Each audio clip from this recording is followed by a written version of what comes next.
Hey, fellow Giganteers, those of us like our spirituality with a twist. So we have gotten to the tail end of like a major project. Daniel, we did it. We said we were going to talk about, yes, Daniel's getting his boogie on.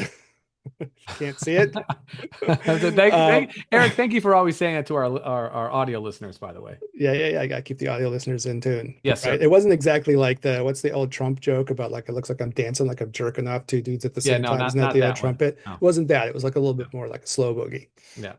There wasn't enough action going on Mm. to satisfy anyone Sorry. in that way. But yeah, so we got to the end of this big thing on we want to talk about cult psychology. We wanted to do a whole slew of episodes, which we did. Go us. We talked about social psychology, psychology of conformity. We talked about the great sociologist Emil Durkheim. So there's episodes on that stuff, right?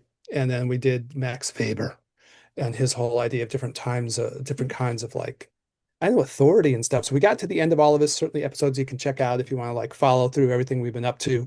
And at the tail end, we wanted to do like a little summary episode to share our final, maybe closing thoughts. Yeah. I'm sure these things are going to keep coming up in different ways as we go forward, however we choose to keep on with this in different ways. But so we wanted to just talk about the theme of today's episode, which is something like, is everything a cult? That's the question of today's episode. Before we get into the details of it, um, if you could do what everyone always asks you to do, and anytime you ever listen to anything like this, which is to like and subscribe, maybe leave a little review if you're inclined to, maybe share an episode with a friend. All that stuff really helps us out. It's a It flooded does. podcast space, but we're trying to get out there and hopefully share thoughtful stuff with folks. Sorry. Yeah. Yeah, no, it does, Eric. And actually there, I will see what comes up, but there has been a couple reports of some um I don't want to say like subscriber farming potentially happening, which is Mhm. a real scary thing because it delegitimizes the channels that have actual listeners and actual, I don't want to say content because everything, content is content, good or bad or indifferent, but actual engagement from people. So, I know everybody has all the people always asking them to do that, but it does help. So, if you can do that, it definitely helps us. So, thank you in advance. Yeah. Thanks so much. All right. So the thing that hit me at the end of all this, and I like has been happening with these episodes, we talk with one another, but as we're thinking about them during the week, I know we have conversations with other people and a lot of stuff churning around. And especially when we got to the Weber stuff, again, we said this a couple of times. I think, a little bit more affected by that than I thought I was going to be. There was more in there than I was really planning on there being. And I had a lot of conversations with people. And it really raises this bizarre question of like, to what extent, is everything a cult? Like that question really does come up. Hmm. So, okay, let's explore it a little bit. These might be things we'll look at the future. So, I tried to do research around these things. One thing I looked at was Dr. Stephen Hassan, not sure how his name's pronounced, Hassan. And he wrote a book called The Cult of Trump, and he's kind of an expert on cult psychology overall. So I'm in the midst of doing my perusal of that. And maybe I'm going to use some of what he says as a basis for what we'll talk about in future episodes, especially if you want to think about how do people get out of these mindsets, right? Yeah. Because that's his expertise. And I also was looking at not Dr. Jane Borden, who wrote a book called Cults Like Us. And this question comes up of like, to what extent are things just cults and overall? And then what does that mean for a little podcast like ours? So I wasn't even sure how to get the conversation started, but I think I'll share like Dr. Hassan's, what he calls his bite model. And it was so interesting as I was thinking about it. So he uses that as kind of an acronym, BITE, right? For how cults try to control people. But the thing about it, well, let me share it and then we can have our reactions to it. So Yeah, the yeah. B in that stands for trying to control people's behavior. The I in it stands for trying to control people's information. The T in it comes from trying to control people's thoughts. I almost had a Freudian slip and said understand, but it's control. And then the final piece is trying to control people's emotions. So he calls it the bite model. And as I was thinking about that, and this is one of his main things he goes through to try to think about how do people start to like learn how to exercise control over others. And the wild part for me, again, not knowing totally how to start this What was conversation, but Eric? What, oh yeah, go ahead. what was the I again? Behavior, Information. information, and then do it one more time. Behavior, Yeah, so it's information. behavior, information, Yep. thoughts, and emotions Okay. that you try to control people through these routes. But I couldn't help thinking, in terms of everything we've been talking about, well, I was like, my parents weren't Catholic, but I was, brought to the Catholic Church through my grandparents, right? And I might be there sometimes once a week, a couple times a week if they decided to go on a Wednesday. And again, just using it as an example, not trying to give any particular grief even to Catholicism or anything. But it was like, okay, yeah, are people trying to control my behavior? Yes. Yeah. Yeah. Yes. Are they trying to control the information that I use to internalize my world? Yes. Yes. Are they trying to control my thoughts? Absolutely. Are they trying to control my emotions? For sure. Yeah. So you get to this weird thing where you're like, okay, and we could talk about the religious aspect of it. I'll also go through Dr. Hassan's, and I think Jane Borden agrees the different kinds of cults that there are. But even getting just to that point, I was like, well, okay, yeah. So really, like if you look at it, and this is a big deal for our podcast, obviously, because we care about this a lot. Yeah. We were just talking about freedom off mic and the high value of freedom that we place, right? In our individual lives, our spirituality, and what we're trying to do here, real champions of like personal freedom. And the whole idea, like, yeah, like people are trying to do this all the time, Mm-hmm. actually. You Mm-hmm. walk through the world and people are constantly trying to control your behavior, your access to information, your thoughts and your emotions. It's happening constantly, so you're constantly under the potential exercise of people trying to like impose cult-like authority on you like all the time, right? Yeah.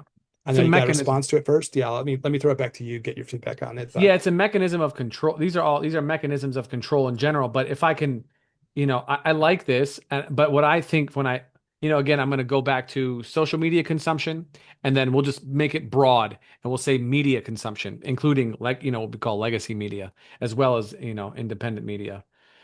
It everything else starts, in my opinion, with the information. And the reason for that is because information technology is the technology of today, you know? And so the way in which that you get to people is via their phone or via, their consumption of some kind of media. Radio, not so much, but still, this kind of consumption. And if you it can, was a big deal in the Rush Limbaugh era and like, yeah, those kinds of things, right? yeah, Anyways, I didn't mean to like jump on it, but it, no, it no, has no, been historically a big deal, probably still is it for some people who are in those areas where that still probably. matters to them, But right? Hmm. but you change the way that people, or you influence the way that people receive their information, then you will inherently change their behavior, or then I'm sorry, you'll change their thoughts, then you'll change their emotion, and then their behavior is sort of like the external manifestation of this internal process, of this internal, washing. I won't say whitewashing, but I'll say washing over of somebody, because we do consume way more than we ever have. And the reason that is that we are far more, in my opinion, separated than we have been previously. And so because of that, we still seek connection, regardless of how much we think we don't need it. We are social creatures. Homo sapiens are a social species. And so we look to other people for everything. We watch movies that have stories about other people. We watch the news, which is stories written by other people, read by different people to tell us about other people. You know what I'm Yeah, saying? Like the whole thing is yeah, just yeah. about, it's just about our own human interactions, and decisions that people are making or not making. And so if that part can be controlled, like for me, that's the choke point on all of this, that everything else works downhill from that informational aspect. And so two things I want to say here is number one, for people who take the time and listen to what we have to say, thank you so much. We've been doing this now over 5 years, and we really appreciate the audience feedback that we get, positive, negative, or indifferent. It's heartwarming to me that our conversations can influence other people in a different way, that we can positively influence the information that they are receiving. So that's a very, humbling aspect from myself. And then that's number one. And then number two, as a warning, because now is, the war, quote unquote war looks very different now than it used to, right? And I'm not gonna talk about actual war with like bombs and guns, because that's pretty much looked the same for how it's looked for the last probably 40 or 50 years. But this sort of informational war for people's attention, your attention is the most valuable resource at this point. Not Bitcoin, not gold, not whatever else is, I don't know, lithium, at this point, some important metals. Your attention, because that is what drives all of the media that is out there. That's what everybody is wanting. They're wanting clicks, they're wanting views, they're wanting engagement. So they tug at your emotions by messing with the information that you get, by working against the thoughts that you might have on a different topic in order to change your behaviors. And you just have to pay very close attention to what you give away in terms of your power by giving your attention to different things, because that's going to influence other things that you see, and then it's going to influence the way that you obviously think and behave after that. So those are my two pieces. I think like the Dr. Hassan does talk about this idea, or Hassan does talk about this idea of he acknowledges, that you don't need to get people into the same space anymore to make a cult out of them. You can make a cult out of them like at a distance, Yeah. right? Yeah. And I don't know what that means in terms of some of the other ideas we've thrown out as we've been trying to do this whole long series, like mechanistic solidarity. I can create like this is like on the Emil Durkheim idea, but the fact that you can crowd people into groups where you kind of make this conformity of ideas, this mechanistic thing. Everyone's kind of like a similar looking gear in the machine, right? Mm-hmm. And you can kind of enforce a kind of a conformity, right? And a kind of a mechanistic kind of way of bonding people together by, Yeah. like kind of trying to gear them to all think the same way and then glob them together, right? And now you don't need to be in the same space to do that anymore, No. right? You No. can do it like from a distance, right? Mm-hmm. For whatever that like will totally mean. Yeah. It still raises like weird questions. I guess you should do the 5 types of cults and then maybe we'll go back to the weird questions. Okay, so the bit of the teaching part of this particular podcast episode will be the bite model. Seems kind of handy to think about. Yeah. And maybe you take it out and you start thinking, okay, who is trying to control my behavior? Who is trying to control my information, my thoughts, and my emotions? That's how people are going to try to exercise authority over you. Hmm. The other thing that is like, what are the different kinds of cults? And I think our 2 authors I've been using as the references for this little part. Again, this isn't the deepest dive into the materials. Maybe we'll come back to that some other time. But there is this idea there are 5 types, right, that they kind of bring up, which will again raises this question of like how ubiquitous is this phenomenon? I think you and I agree it's a lot, but other Mm. people can think for themselves about this. Mm-hmm. So they talk about religious cults. There is kind of a funny thing in that, like, if you went back to the original meaning of that word cult, anything that was a religion could be called a cult before that got to be like a negative term, Right. a pejorative term, right? Everything was a cult. We talk about mystery cults from old Greece and Rome. That's not necessarily like slamming them, right? And so, yeah, and then anthropologically, as I've talked to our resident anthropologist on Ryan K. Davenport, yeah, RKD. the RKD, the notorious RKD. So we've gone through and like he says, like, yeah, every religion starts as a cult. There's no other way, Mm. right? So, that idea is out there, right? Religious cults. Okay, got it. Then we can talk about political cults. That was one of the prompts for this episode to ask questions about what's happening in the political sphere and where our cults are at, how the cults combine or something. Then where it gets a little bit more interesting is like, and maybe counterintuitive or maybe not as obvious, more subtle would be the idea of commercial cults, right? That a lot of commercial enterprises are kind of cults too, Mm. especially these sort of multi-level marketing scheme things Oh, get brought up a 100%. lot in this, that they're Oh culty. yeah. So Yeah. yeah. doTERRA and Young Living for sure.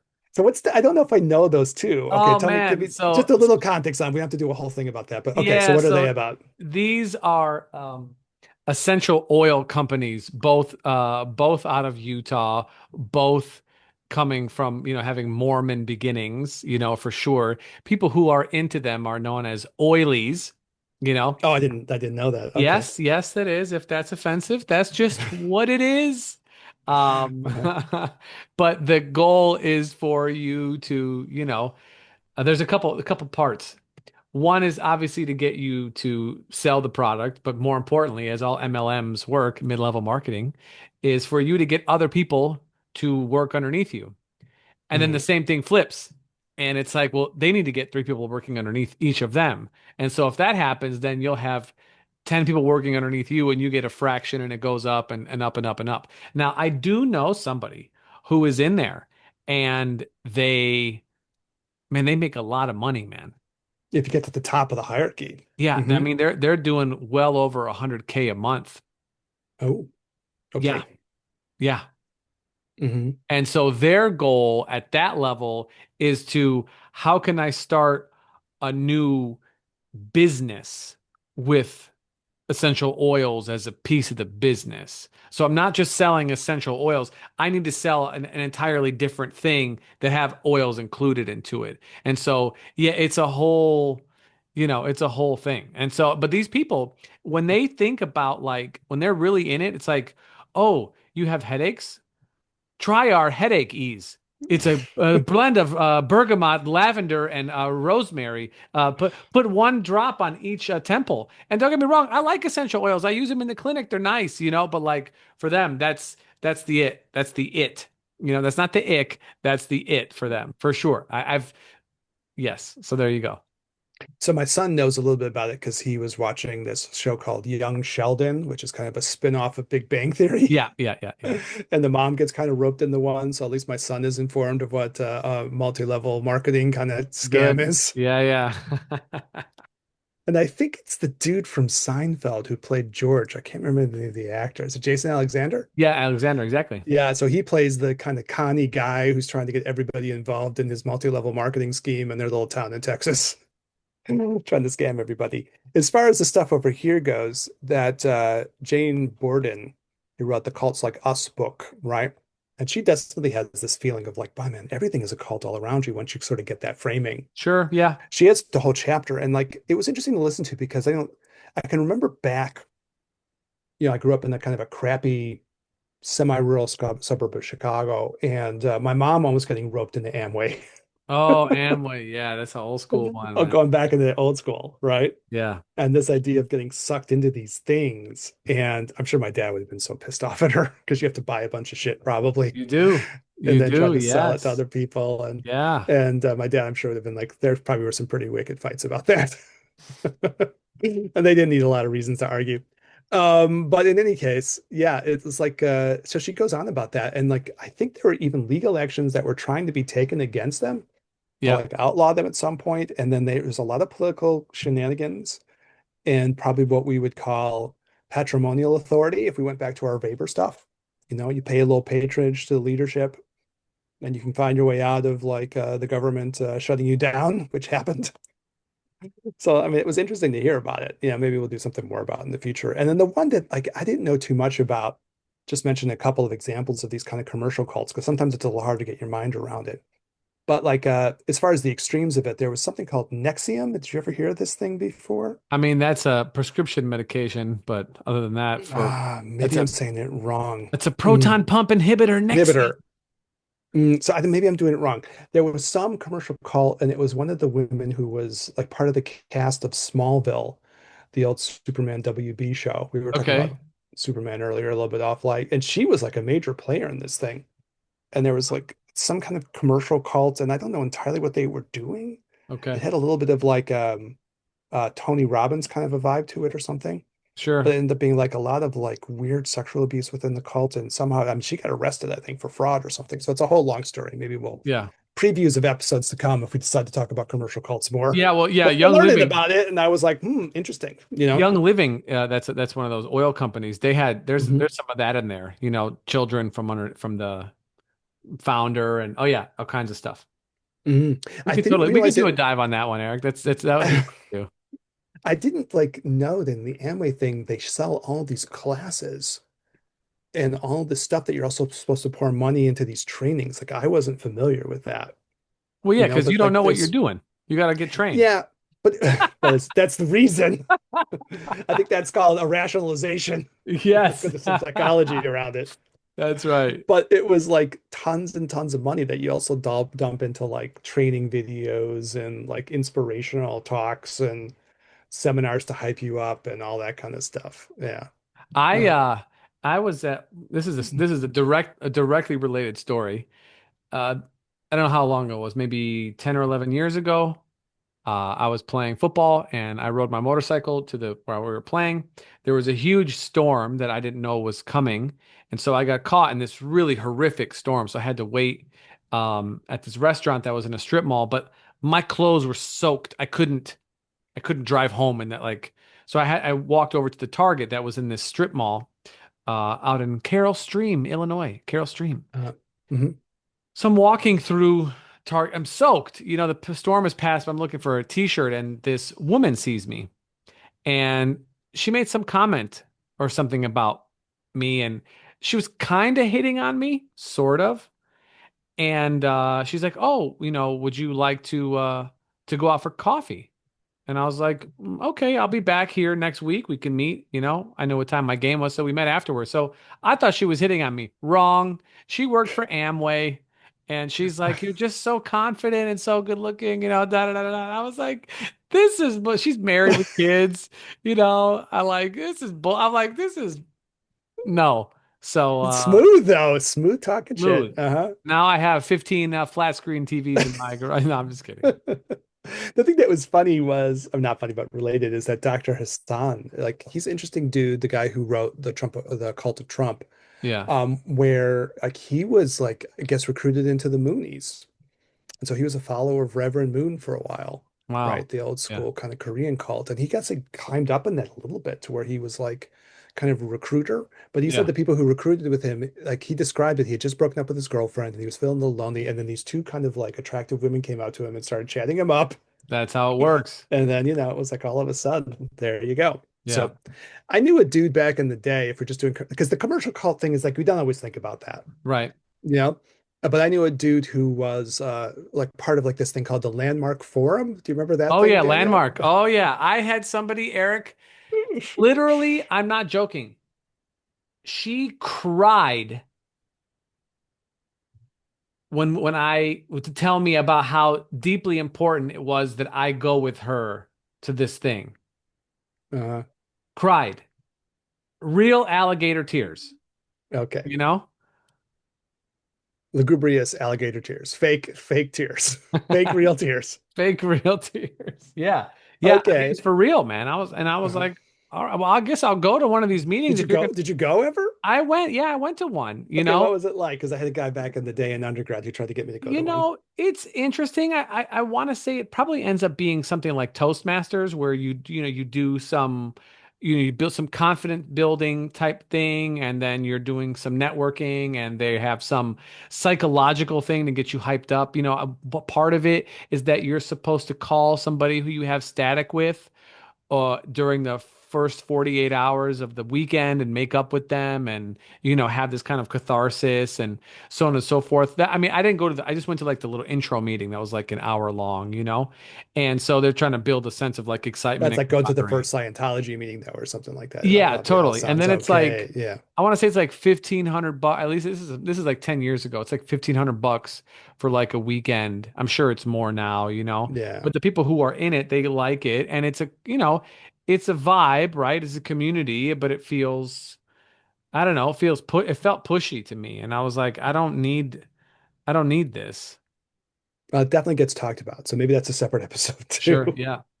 But I knew a dude back in the day who was really into it. And I liked him as a person. We were Mhm. friends. He's a dude I met in undergrad. I liked him. He was a good dude. Yeah. And then eventually it was like, our friendship wasn't just about him trying to recruit me. Like that would have been awkward. Yeah. But he definitely was trying to get me to go. I was like, dude, I don't need it. It's okay. I'm not going to the landmark for him. That's okay. You Well, know, anyway, so all, this is the, yeah, go ahead. all of this shows just the importance of community, right? We always like to rope in our Buddhist philosophy, right? The Buddha, the Dharma, and the Sangha being the community. And like it just goes, and we've done episodes, many different episodes on community over the years, But even those three things, right? Your spirit, the teachings of reality or reality itself, and then the people who are surrounding you, who are with you in this lifetime. It just goes to show that like those things never leave um our life and our experience, simple Mhm. things. Like we need other people. And when generally, I mean, I don't know how it is for you, Eric, but when I see patients and we end up talking about like sadness or depression, especially postpartum, for women, Mhm. it's this loss of connection. It's this sense of feeling isolated. And as you know, which is why I always bring it up, it's like as the world becomes more and more isolated, we end up looking for community in different ways. And so it's more attractive to people to join something that is established, that there's a community around, there's energy behind, but we don't often question the intention of the community that we're joining. We just feel so good in joining it. There's people who share our beliefs and whatnot, but like they have a charter. Most of the time, they have a charter. They have an intention. They're a little business. They have a vision. They have a mission, and then they have a structure. So regardless of whatever community people are joining or thinking about joining, it's just important to keep your mind open and your eyes even more open. But I think that's like a thing that like, when you frame it that way, that Sangha idea, so these are kind of like basic Buddha idea, right? You have the Buddha who represents like the person who's sharing wisdom with you, and there's different ways that that can happen, right? Mm-hmm. Different versions of the teacher we've talked about, an actual person, or the things that are written by people, or even like more personal things like your own experiences and your own Yeah. inner wisdom and spirit can be teachers. So you can make that bigger. But okay, Yeah. that's the idea. Dharma, like the teachings that you're trying to learn and follow. And then this Sangha idea. And I guess like Sangha, like when you frame it that way, takes on a different meaning because it kind of acknowledges that people want to feel connected to other people, Yes. right? And then it becomes really important to think of like, who are those connections? This has been a big deal in a lot of the episodes we've done too, of course, right? Mm-hmm. Whether it's community of people or like who you operate with in your personal life too, Mm-hmm. right? And who you're connected to are going to like have such a strong influence on you, right? Whether Mm-hmm. that's like friendships or romantic relationships and those kinds of partnerships or, whatever it is. Like, yeah, yeah, it's a good point. Like at some level, you have to think about like, you could think about like that and use that bite model almost in a funny way to say, okay, what does this person or what does this group want out of me behaviorally? Yes. What kind of information are they going to like let me, Mm-hmm. what information do I have to follow to be part of this program Yes. of whatever it is, right? And Yeah. how is that all going to be part of like how that's going to influence my thoughts and my emotions? Like what are people trying to do to me, Yeah. right? And that Yes. can be whether or not you're talking about like something like we're talking about here, these cult things, right?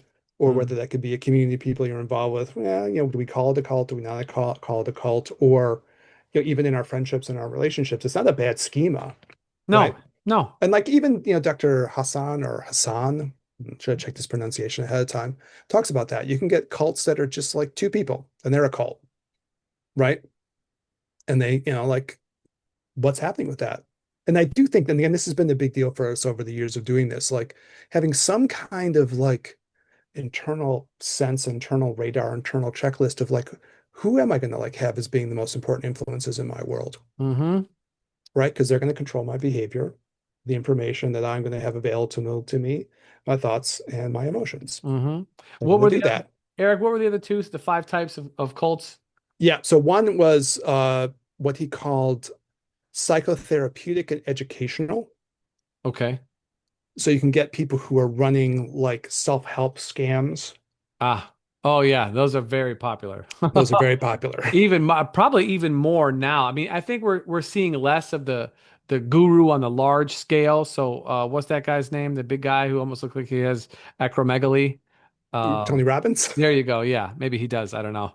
Um, yeah, you're seeing less of those and more micro influencers. Mhm, I mean, they mhm. might have a large following on Instagram, but they're not to the level of fame that Tony Robbins had. Like You back know, in the day, yeah, yeah, Tony I mean that Robbins. would Yeah. just you're spending thousands and thousands of dollars to go to a week for a weekend, to hear him give a lecture essentially, Mhm. and so you have a lot of that. But there's a lot of these, oh, do you listen to this influencer or that influencer, So there's a lot of this. People are looking for help. I mean, essentially, we're trying to help, in a Yeah, sense. yeah, yeah. I mean, it's like, I mean, you sort of ask these questions like, are Buddhist things a cult or are these things cult-like? But I think if the primary goal is like human freedom, it's hard to say it's a cult. Correct. I And agree. then you get to this point where you're going like, well, I mean, that's a suspicious part if you want to get to be a Taoist or a Tantrika or whoever, where you start going like, well, anything that's trying to dominate your behavior, information, thoughts, and emotions starts to take on that negative quality, right? Yeah. Yeah. Um, I think the key word being dominate there. Yeah, yeah. Yeah. Influence is a requirement for being a part of something because you are going to be influenced by it. But when Hmm. influence and domination, that's kind of like the line of demarcation of trying to work with you and then trying to control you. But like, do you consciously choose, as you're saying, like, okay, who do I want to be influenced by? Am I like open to be influenced by this group? Am I, open to be influenced by this group of friends, by this relationship, by whoever? Am I open to that influence or not? In a Hmm. thoughtful way, because you Hmm. Hmm. have to acknowledge that. That's a powerful statement, actually. Um, all right, so religious cults, political cults, commercial cults, psycho therapeutic or educational cults. Hmm. And then the last of these would be just purely charismatic cults, would be number five on it. And that one Hmm. seems like a little bit maybe vague. And he kind of acknowledges that, there's an overlap between these things, that you might Hmm. get charismatic figures that are head of political cults or religious cults and so on, Right. right? But maybe some things are just based around like a certain kind of pure human charisma that people want to like attach themselves to or something, right? Yeah. Yeah. And I don't know. I was thinking about like, performers, like if you're a Swiftie or something like that, or you're a little bit in the cult or something like that, maybe so, like those kinds of things. I I mean, think, how does she charge so much for those tickets? right. I Isn't it think like thousands of dollars to see her sing some songs? I think I don't know. the like I think part of it with all of this to not play devil's advocate but to play the other side is that when everything is a cult then obviously nothing is a cult, and so it sort Hmm. of loses some of its power of inclusivity in that use. But I think it's when you're looking at a group, and we'll go back just a few minutes to the conversation we just had about influence versus domination. When it's trying to dominate you, when it's trying to influence you to do certain things, then you can look at that as a cult. But now cult has a negative connotation to it. You know, if we consider it like a non for, if we say something is a non for profit, we automatically have a little bit of like, oh, look at them. They're a non for profit. They still make money. They're still getting paid, but Hmm. so I think we have to just be a little bit, cautious on how that word gets used for, not that I'm not a Swiftie, but like the fact that we know what that is means that has there's a language behind it. There's a group, there's a sangha there behind their Yeah. charismatic leader, one Miss Taylor. It's a kind of a weird question, and I get that it's a weird question. Like I've had conversations like anthropologically again with one Ryan K. Davenport about this. And he's like, well, if you want to use something as a concept, you can't define everything as it because then it loses its conceptual power, right? Correct. And I'm like, okay. And I'm with that up to a certain point, Sure. anthropologically. But another part, when you get to the spirituality aspect of it, Chin Tantra spirituality with a twist, you start going, part of the idea behind a Zen or a Taoism or a Tantra or maybe even Sufic things and so on is like, how do you get yourself out of the thrall of things that are trying to control your Right. behavior, Right. information, thoughts, and emotions? Mm-hmm. And how do you look at that really toughly Mm-hmm. and say, how do I get out from under it? Mm-hmm. And that's then to get to this weird kind of gray zone. Like, would you say that Catholicism is a cult? Well, we probably wouldn't use that word for it. Okay, so But it depends on how you want to do the framing, right? Like, what point are you trying to make with the word, right? so I've Be a been little zen about it. Words are words, and you can use the words however you want. But I think the thing is, like, what are you trying to communicate behind that word? If you do call that a cult, then what you're really trying to say is like, there's a way in which using the Weber idea yeah, yeah. that that someone's going to use traditional authority to try to control your behavior. So I have been fortunate, as you have been, Eric, to do some traveling in this lifetime. And a couple years ago, I was in Italy. I remember we did a podcast when I was in Oh Florence. yeah, that's true. Yeah. Yeah. Hmm. And I don't know if it was that day or the next one, but we went to some underground catacombs, something like this in Rome. And they were talking, and it was like a church that was really deep, kind of underground, and they were talking about some of the secret ways that people would communicate in order to denote that they were a Christian, you know? Okay. And as we're having this conversation, I'm just remembering all of the ways in which that they would, how, when they would meet, when they would talk about Christ and how they would have to do it kind of on the sly because it was not the popular religion of that time. And yes, I did say popular because it is popular right now. Has been for some time, I will say. Um, but It's it, a couple millennia going strong. Yeah. yeah, yeah, still going. But it wasn't popular at that time, and so they had to kind of do things in secret. But like if you were looking at like if I was to say, oh, we'll remove all the labels. There are these people who are meeting in cemeteries at night, and they have a secret code and symbols and language that they use to communicate with each other to solidify their community of people who share the same beliefs.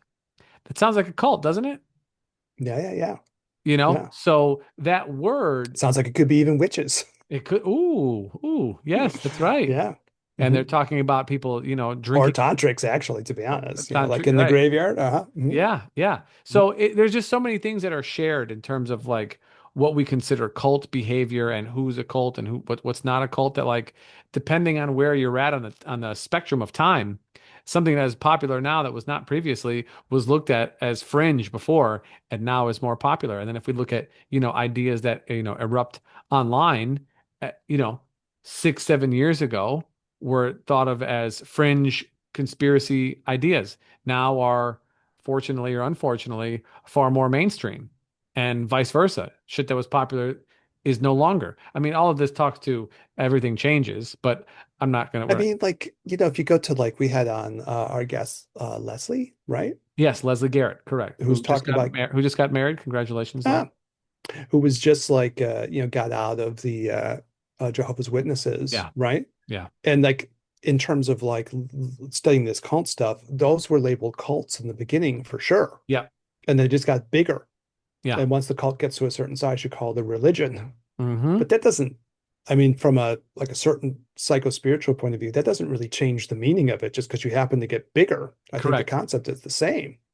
And it's funny for me because like if you go talk about Christian history, I know we're gonna wrap it up in a second, but I'm like kind of making my way through this long audio book of this book called Name of the Rose, which was a movie made back in the day. Like it had Sean Connery playing this medieval detective. So it's set in a monastery in like the 1300s. And so they did a movie of it. Young Christian Slater is in it, if I remember the cast correctly. Kind of a Oh, nice little movie if Christian you're looking. Slater. Yeah, Yeah, yeah, man. yeah. Yeah, he's in like the Dexter reboot, like the young Dexter Okay. thing. Anyways, so Christian Slater. He's kind of like the So Shia LaBeouf of today, you know? yeah, he rocketed up and then something happened.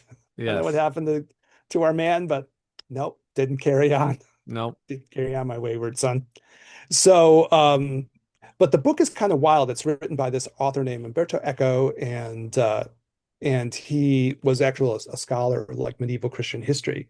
So you listen to the thing, and there's these long passages of like what's going on in the Christian culture around the time that he just dumps into this. Otherwise, it's kind of like a mystery story of why these monks are dying within this, big abbey and big monastery. And so, yeah, I was like just curious, like, is this actual like true fact stuff? And it is. Like he's just drawing on this background, and long way to get there. But it's worthwhile reading the book if you find this kind of stuff interesting. And what's really happening is like you're just labeling everybody a heretic.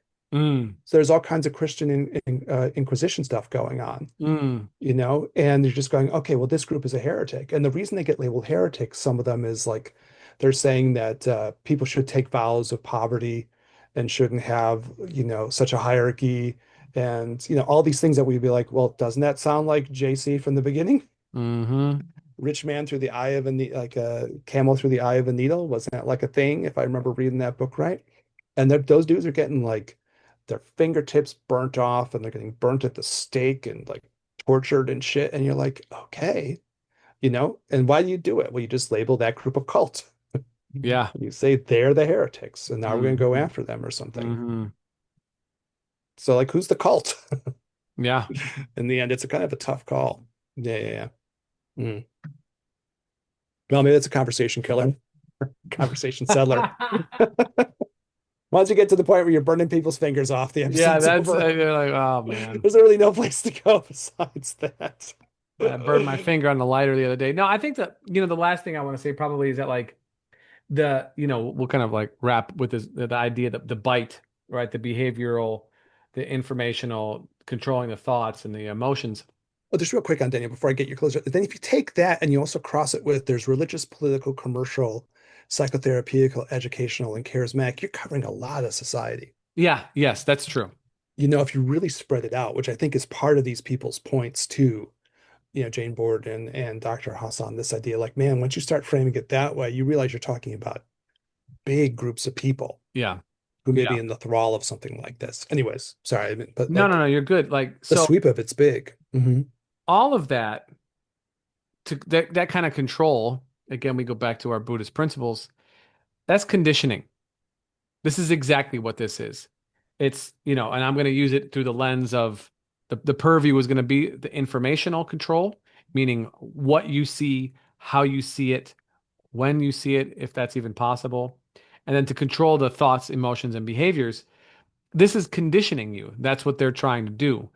And the way in which or one of the ways in which that you set yourself free is to decondition yourself, or maybe I could say recondition yourself. So we've done episodes on this before, I mean, this is like the deprogramming. main theme of the whole This is the podcast, main thing, ultimately. the main theme of the whole podcast that we come to over and over again, which is why we do what we do, why we talk about the things that we talk about, because we're highlighting the external ways in which we are influenced so that we can have some say in what the influence has on us, as opposed to being unaware of how things um, evolve in life, societally and then individually, because we are part of society.